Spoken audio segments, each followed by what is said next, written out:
Hey guys, what is up and welcome back to a new video. Today we are going to be talking about the Sony ZV-1. So last week I actually took this out and vlogged with this, and now after I've looked through all the footages and edited the whole video, I have just a bit of things to say about this baby. The best camera you have is the one in your hands. This is the case for the Sony ZV-1. The ZV-1 is small, lightweight, and this is the feature that makes it so perfect to bring around, to vlog around with, and not to mention the flip out camera. The moment you flip things out, the camera turns on, and when you close it, please shut down. Yes, and it turns off by itself. Pretty awesome feature. For me, I have long decided that I will always use my iPhone if I want to go out to vlog, but this is just so freaking light. It just fits in the palm of my hands. Anywhere I go, I just hold it like that and I just walk around, and if I see something nice, it just turns on and then ching, I got a shot. Made for vlogging. This would be the camera that I will go to instead of my phone. Compared to my phone, this ZV-1 would have its own separate storage space. It has a really high aperture of 1.8. This gives you really good bokeh effect that you'll see in the pictures I'm going to show you here. Next, the flip up screen. Nope, flip out screen. This is the most talked about feature of the ZV-1. This is the thing that makes it perfect for vlogging, because look at this. I mean, just look at this. So the good thing is that it not only flips out, but you can actually flip it to face you, and it automatically turns on and off when you open and close the screen, which is pretty sick. You can actually flip the screen to face the camera when you close it so that you do not damage the screen or scratch the screen when you just toss this in your backpack. Although I would highly recommend that you don't and actually find a case for this, even though Sony hasn't actually come up with a proper case for this, but get a case so that you don't scratch this pretty little thing. But one thing that I noticed is that this flip isn't really very flexible. It doesn't do a 360-degree flip. It can't go any further, but that's okay because you don't really need a 360-degree flip, do you?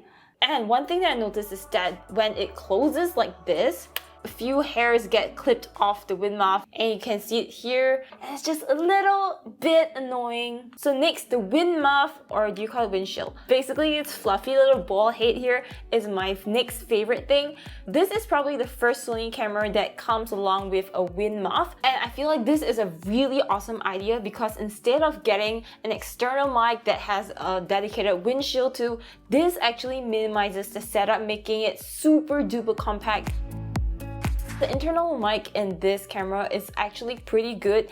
So just to top it off, making it perfect for windy conditions and all other weird conditions that you might experience, they give you a wind muff. And the fan, testing 1, 2, 3, 4, 5, 6. And the thing is, it is so minimal because this fluffy thing connects via the hot shoe connector and goes directly on top of the internal mic, and this helps to prevent any muffling sound when there is very strong wind. And I've tested that and it works really well. But one thing is that this muff actually covers up the on-off button. You can't actually see the indicator when it's on or off, but I mean, it's no big deal. You can actually just feel it, and if it's on, usually you would know because everything is being turned on. Next, we're going to talk about the really fast autofocus of this beast. It has all of the new Sony features like Video Eye autofocus. One of my favorite features is definitely the C2 button, which is the product showcase setting. By just clicking one button, C2, you can actually disable the face and eye detection. This makes it super easy to showcase product. The product is in focus immediately when you put it in front of the camera and in front of your face. This would be perfect if you're showing off like makeup or tech. I actually am jealous of this feature and wish that Sony made it available to all their Sony cameras through a software update, hopefully. I mean, like, just look at how fast it is. And I think a lot of like makeup beauty YouTubers would love this. Gone are the days that you had to put your hands behind the product just to keep the product in focus. I want that feature as well. Sony, please. Another really cool thing is the background defocus button. You click C1 for that. So basically this increases the aperture to the maximum 1.8 and results in a blurred background. So you can actually see a really nice bokeh effect. These are the functions that people actually make use of the most, especially for beginners or for people who just came from their phone and just started using a proper camera. So next, I want to talk about the active steady shot feature of this camera.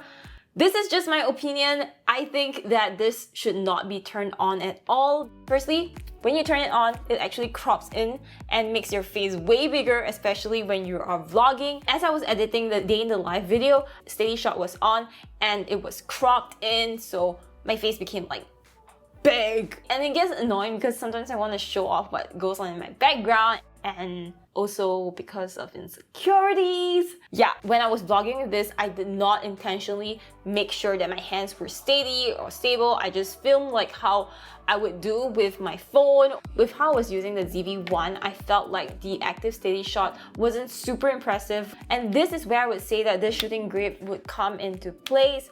This is the Sony GP-VP T2BT wireless shooting grip. It's a very long name. Why are you called such a long name? Firstly, you can extend the camera further away from your face when you mount it on this grip. And secondly, I kind of think that with this grip, you're actually more steady. It's just that, to be honest, I don't really use this grip that much because when I am on the go, I like legit just open this up, just start filming myself. It would definitely take like 10 seconds more, but that 10 seconds actually it means a lot if you do it a lot. But I mean, if you vlog a lot and you are super familiar with this whole setup, this grip comes in really handy. It is wireless, it connects to the camera via Bluetooth, also transforms into a tripod if you want it, and you can just place it here and then adjust the buttons, and you can just make it up and down or left and right. And there is even a movie button, the photo button, C1 button, the zoom in and out button, and a lock feature to control the camera. But I guess like with this grip, you're less prone to dropping the camera accidentally because like there's more to grip on and it's like more stable. You can actually create more steady shots and B-roll shots with this. So this is pretty cool.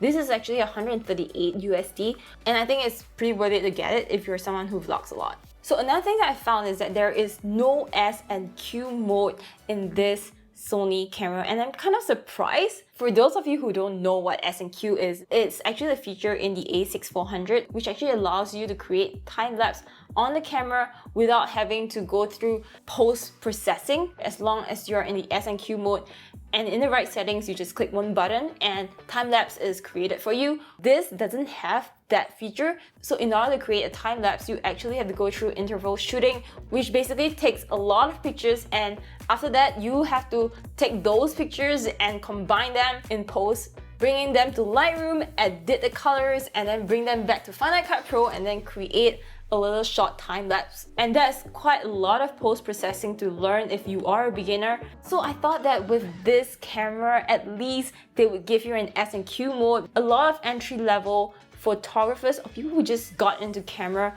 would like buy this. But I mean, like, having the interval shooting function is better than not having it, because I know that some Canon cameras can't actually do that. So good job, Sony, for at least including the interval shooting function on this. Another feature I want to talk about is the smoothing feature. So when I was using this, I did not realize that the smooth skin effect was on medium, so it was super duper smooth to the point that it just felt very natural, and I did not like it. If you really want to use a smooth skin effect, use the one at the lowest setting. So yeah, these are all the experiences that I had with Sony ZV-1.